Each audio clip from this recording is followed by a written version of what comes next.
I am sure if you would have asked any British man on the streets 20 years ago, do you know that in 20 years you're going to have 85 Sharia Islamic courts that are incompatible with your democracy operating parallel to British court in your country? He would have thought you were crazy. The same way that an American man, if you would have asked them on September 10th, that do you know that tomorrow 19 men with box cutters are going to bring down the World Trade Center, attack the Pentagon, and bring America down to its knees, they would have laughed out you. They thought you are crazy. But it happened. When we look at what's happening in Europe right now, it should give us pause. We should be concerned. And in my book, They Must Be Stopped, I say, who would have thought that Sharia law would come to Harvard University, which in 2007 regulated women-only gym hours? So today, if you send your son Johnny to Harvard and pay $60,000 through the nose tuition, your son Johnny cannot use the gym on certain days and certain hours because they are, quote, Islamic hours. Because according to Muslims, they have a religious duty where they need to be able to exercise without men in the room, even though your son's tuition includes the use of the gym. An imam in Des Moines, Iowa, gave an opening prayer at the 2008 Iowa legislative session in which he called on Allah to, quote, give us victory over those who disbelieve, end quote, meaning victory over infidels. You have Muslim taxi drivers in Minnesota refusing to pick up passengers carrying alcohol. The first Islamic public school, the Khalil Gibran Academy, opened in New York City in 2007 and was funded by tax dollars. Muslim radical compounds operating across the United States practicing Sharia law now operating in we have 43 compounds across the United States. You know, we are seeing all this creeping Sharia into our country. Foot washing basins installed at different airports and different universities so Muslim taxi drivers can wash their feet before they practice their prayer ritual, paid for by our tax dollars. You know, I come from the Middle East. I lived in the Middle East for the first 24 years of my life. Never once did I ever see a foot washing basin at any university, at any airport, at any public buildings. If they don't need them in the Middle East where the majority of Muslims live, why are they shoving them down the throats of Americans in America? Brigitte Gabriel is our guest. That's a great point. Brigitte Gabriel is the founder of Act for America. And if you go to our website, inthemarketwithjanetparshall.org, inthemarketwithjanetparshall.org, you can click on through to Brigitte's website. By the way, she's also a great author. Her most recent book, They Must Be Stopped. Lots of people online who want to weigh in on this. The facts, again, Oklahoma, overwhelmingly, 71% said yes, you cannot use international law or Sharia law to adjudicate cases in our state. And along comes the Council on American Islamic Relations. Remember, this is the group that has the new homophobic division. You cannot do this, they say. It's discriminatory. Really? I thought we had American jurisprudence. We'll be back.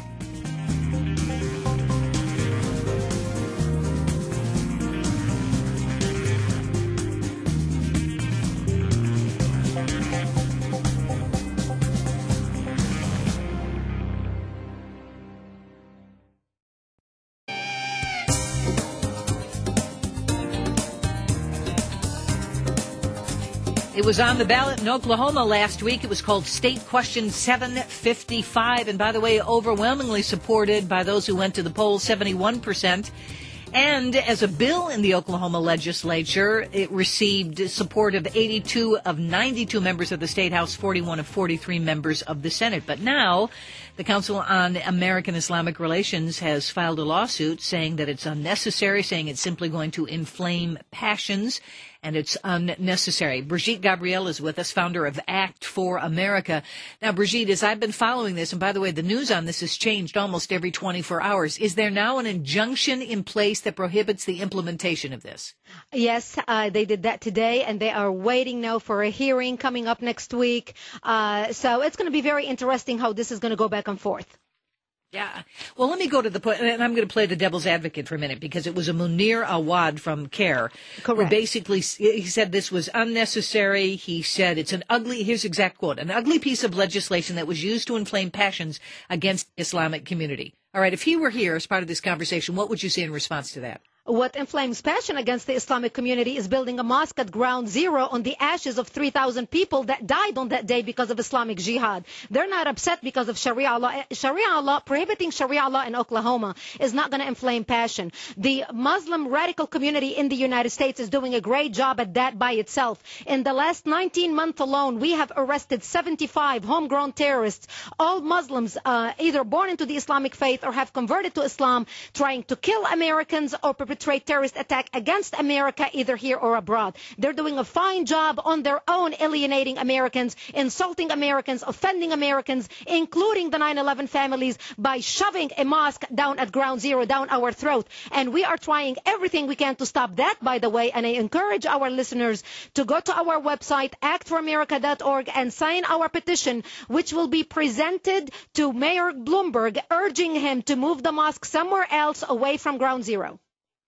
You know, Brigitte, I've gotten a couple of listeners who sent me an email copy of an article that I had found as well, saying that there is a Saudi prince who appears to be a key financer in this Ground Zero mosque, who has said, look, I can understand why people would be upset. I'm all in favor of moving the mosque. How much influence do you think he's going to have? He's not going to have that much influence. I mean, he has money to buy stakes in major corporations in the United States, from Fox News to AOL to Turner Network, etc.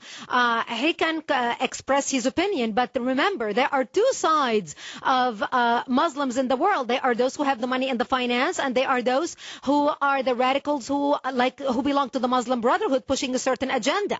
When you look at the Imam who is behind Ground Zero, Imam Faisal Abdul Rauf, and you look at his background, his father was a leader in the Muslim Brotherhood, the oldest Islamic terrorist organization in the world, founded in 1928 to bring back the Islamic Caliphate or the Islamic Empire. He actually fled Egypt because the government was cracking down on the radicals, ended up coming to the United States in the early 1960s and building an Islamic community center in Manhattan, funded by 49 Islamic countries, including Libya, Iran, Egypt, and many other countries, and Saudi Arabia. So the father is literally following in the son, Faisal Abdul Rauf, is following in the footsteps of his father, prescribes to the same Sharia ideology. They already have a community center 12 blocks away from Ground Zero. Why do they need another one at Ground Zero? Let me go back to Oklahoma and the state question 755 again. And I see where CARE, and I want to go back to them in a moment, says, okay, this is an unnecessary bit of legislation. Wouldn't it have been, from a PR vantage point, and you were in the media for years, Brigitte, from a PR vantage point, wouldn't it have been better to say, we couldn't agree with you more, we find that to be a repressive concept and it is antithetical to American law, so we stand in support with you, rather than turning it around and saying it's unnecessary, thereby raising and keeping open, if you will, the question that there is an agenda to try to implement Sharia law in this country. After all we have to do is point to the other side of the ocean to say they've done it in Great Britain, they've done it in other countries. Why wouldn't they do it here? Exactly, and they already expressed themselves as to what they want to do. Like I mentioned, the CARE director, Ibrahim Hooper, said already in 1993 that he hoped that America's government would be Islamic in the future. The organization co-founder said to two California newspapers that he wanted the Quran to be the highest authority in America. The interesting thing, Janet, is our enemy is telling us exactly what they want to do. They don't even have a hidden agenda. They're laying their cards on the table. They are capitalizing on our apathy, on our political correctness, because most people have lost their tongue to political correctness in this country, starting with the national media up to our elected officials, some of them who do not have the moral clarity nor the courage to stand up and be counted. And part of the Muslim Brotherhood Project for North America, which CARE is a front for the Muslim Brotherhood in America and a part of the organization Hamas as a front for Hamas, they say use our laws against us, and they are doing exactly that. Brigitte, thank you. Let me one last question, and I've got about 30 seconds. Is Act for America going to try to do anything in response to this injunction and the challenge from CARE? Yes, we are already working on it. Excellent. I'm glad we get to stay in touch with you, Brigitte. Thank you. Friends, I want you to go to inthemarketwithjanetparshall.org. You can learn more about Brigitte Gabriel. You can click on through to the website for Act for America. You can also learn more about her book, They Must Be Stopped. And we do thank Brigitte so very much for this insight. So Very simple, very straightforward, overwhelming approval in the state of Oklahoma. When it was a law, as I said before, overwhelming approval in the House and in the Senate, overwhelming numbers of Oklahomans, and then someone goes, no, or a group says, no, it does raise the question, are you trying to, in fact, implement, establish, put in place Sharia law, which is contradictory by its very nature to American jurisprudence. We thank Brigitte Gabriel so much for being with us, and I thank you, friends.